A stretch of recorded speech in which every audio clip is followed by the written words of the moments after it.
Assalamualaikum warahmatullahi wabarakatuh.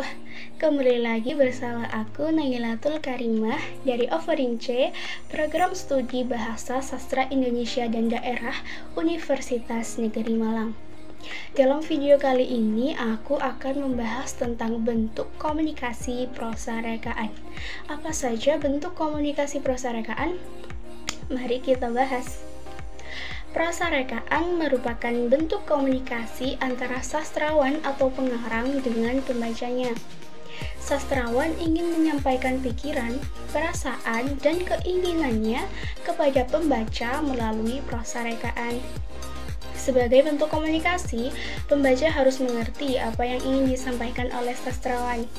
Di dalam karya sastranya, sastrawan mengemukakan pikirannya lewat pencerita.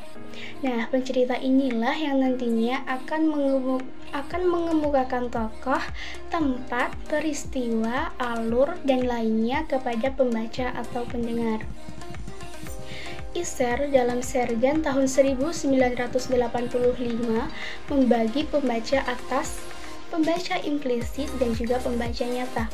Yang pertama, pembaca implisit. Pembaca implisit yaitu pembaca yang diciptakan sendiri oleh teks untuk dirinya dan menjadi jaringan kerja yang terstruktur yang mempengaruhi kita untuk membaca dengan cara tertentu. Pembaca ini bisa disebut juga dengan pembaca yang ada di dalam teks. Kemudian nomor 2, pembaca nyata. Pembaca nyata yaitu pembaca yang menerima citra mental tertentu dalam proses pembacaannya. Pembaca ini adalah orang yang membaca sebuah teks. Contoh nih ya, aku sekarang lagi baca novel Jilan, maka aku adalah pembaca nyata.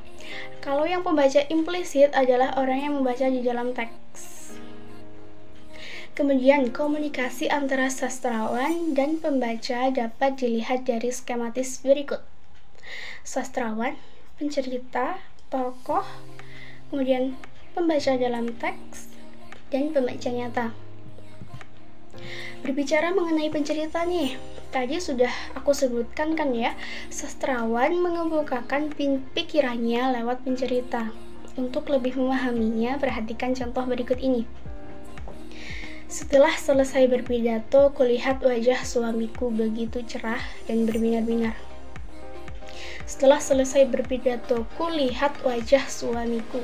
Kulihat atau aku dalam penggalan di atas adalah pencerita. Mengapa dikatakan pencerita? Karena kulihat wajah suamiku. Jadi tokoh aku ini menceritakan suaminya. Jadi aku merupakan pencerita. Dapat dikatakan pula pencerita adalah tokoh yang menceritakan pemeran utama. Kemudian, pencerita dapat dibedakan menjadi muncul dalam cerita dan tidak muncul dalam cerita. Yang pertama, muncul dalam cerita dapat kita lihat dari contoh berikut. Aku pun diminta ikut-ikut untuk berolahraga. Tentang ajakannya ini aku jawab dengan senyum-senyum. Tokoh aku pada penggalan di atas masuk ke dalam ceritanya sendiri. Dapat dikatakan aku ini menceritakan dirinya sendiri dan juga dapat dikatakan sebagai tokoh utama. Dan aku ini pastinya muncul dalam cerita. Yang kedua, tidak muncul dalam cerita. Contohnya, Suroso masih termangu di ruang gawat darurat. Ia berharap namanya segera dipanggil. Kan ini ada yang menceritakan tentang tokoh Suroso. Lah, tokoh yang menceritakan Suroso ini tidak masuk dalam cerita atau tidak muncul dalam cerita. Dan tokoh yang menceritakan Suroso ini tidak diketahui identitasnya.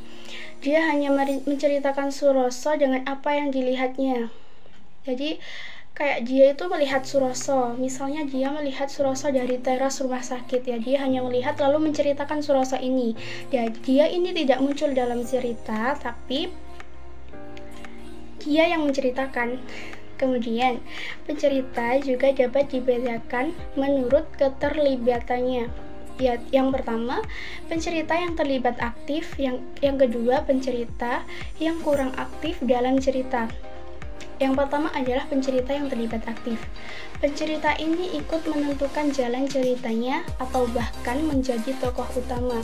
Seperti contoh tadi yang aku diminta ikut-ikut untuk berolahraga. Tentang ajakannya ini aku jawab dengan senyum-senyum. Pencerita aku ini ikut menentukan jalan cerita karena dia juga termasuk tokoh utama. Jadi tokoh utama kan ikut menentukan jalan cerita gitu ya. Kemudian yang kedua adalah pencerita yang kurang aktif dalam cerita. Ia terlibat dalam cerita namun tidak terlalu menentukan jalan ceritanya. Contohnya yang Surasa tadi. Demikian video penjelasan dari saya, semoga bermanfaat untuk kalian semua dan mohon maaf apabila ada kurang lebihnya.